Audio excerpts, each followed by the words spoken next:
Hi, this is Simon Chan, and welcome to my network marketing training. Members of my mastermind coaching groups can ask me questions on a weekly basis. And today's question comes from Hermione out in Melbourne, Australia. And Hermione says, 75% of my team members are from China. The rest are overseas students from Asian or Australian-born Chinese. Now, I found my downlines who are not from China have a different thinking. So I have to use different way to lead them, but I don't know how. It is challenging because I don't understand that culture and language is a barrier for me as well. Are there any specific ways I can use to identify the culture and lead them as well? What do you think when you're entering a totally new market? Great question, Hermione. I had dealt with this in the past, and I think it's good leadership that you're recognizing this challenge early, because the American way, and I'll just share with something. When I grew up in the U.S., all I knew was the American way, and when I went out to different countries, I just assumed that, since again, growing up in the U.S., I thought America was the best. This is the way to do things. I encountered a lot of resistance. Now, I found out that people respected Americans, but at the same time, they want to be recognized. They want their culture to be recognized, their way of doing things to be recognized. So when in Rome, do what Romans do, right? And I didn't do that. I thought my way is the easy way, my way is the highway, this is the way to do it. So I actually hurt my business a lot of times. It stalled my business. I had to deal with a lot of challenges. So it's good that you realize that I'm going to elaborate on two things too. Not only the culture, but also there's different ways to do MLM in different countries as well. So you're doing like an ethnic culture, like for example, Chinese are different from Malaysians. Malaysians different from Mexicans, right? Different from Australians, Caucasian Australians. Not only you deal with that, as you go to new markets too, and I know you're ambitious to expand, the Malaysian MLM culture is very different from the Filipino MLM culture, which is very different from the American MLM culture, different from the Dominican Republic MLM culture. They're very, very different. And those are things that you need to learn. So to lead them, best way to do it is not easy. Obviously, through experience, spending time with them, you learn. Like when I went out, we did to Latinos in Miami with Cubans.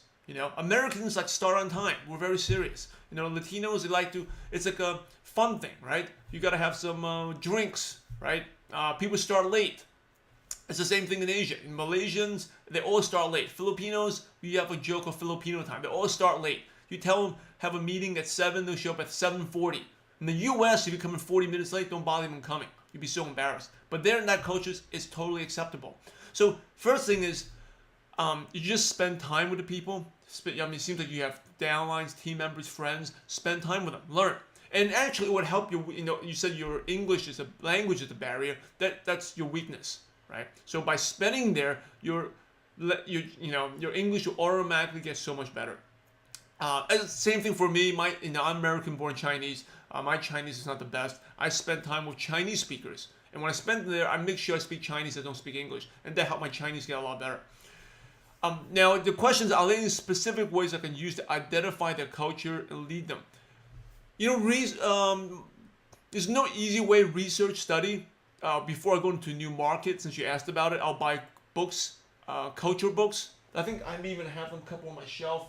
Let me grab them. Let me see if I have them. I'll show you. So here's a couple. Here are a couple great examples. So for example, one of the Philippines, I got a quick guide. These are books printed in the U.S. Culture Smart Philippines. Malaysia had one of these books as well. So Thailand market, I got one of these. So this is the minimum, okay? Minimum in terms of learning, just researching, buying a couple books, learning. If you're in a university, you have access. Maybe this, like for example, you want to go to the Thailand market.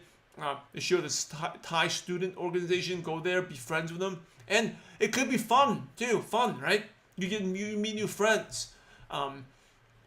Meet new friends, like they have a special New Year, they have a special party going on. They celebrate a certain holiday, like the Malaysians celebrate certain holidays. You go there, Filipinos celebrate certain times of the year where they, it's festive, a lot of festivities.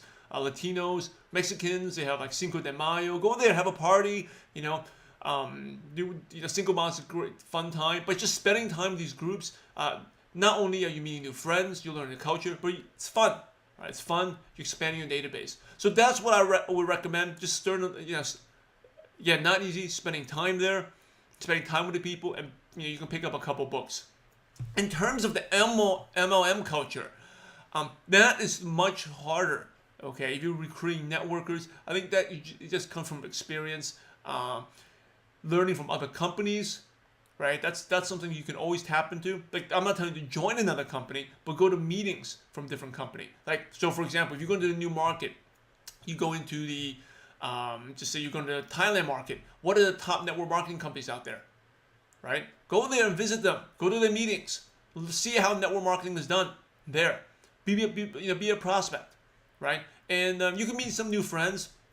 And like, for me, in a sense, you say you're using them, right? But I always end up there being a customer, buy and try some products, right? As long as it's not a competing product to my own business, I would go out. And so if they do like cell phone services, whatever, I'll buy something there. If they're doing some other product that we don't make, our company doesn't make, then I'll go out there and buy it just to like, hey, it's just to supporting the industry. But going there, I'll learn a lot about the industry. I may talk to people. Then I can find out, hey, this is how network marketing is done here. It's the culture, right?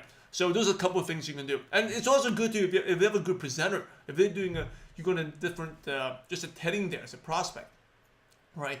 Now, I would not recommend all your downlines to do that, because I'm talking to you, you're a leader, you have a strong belief in your business already, right? If you're new, you maybe get swayed easily, but you're not.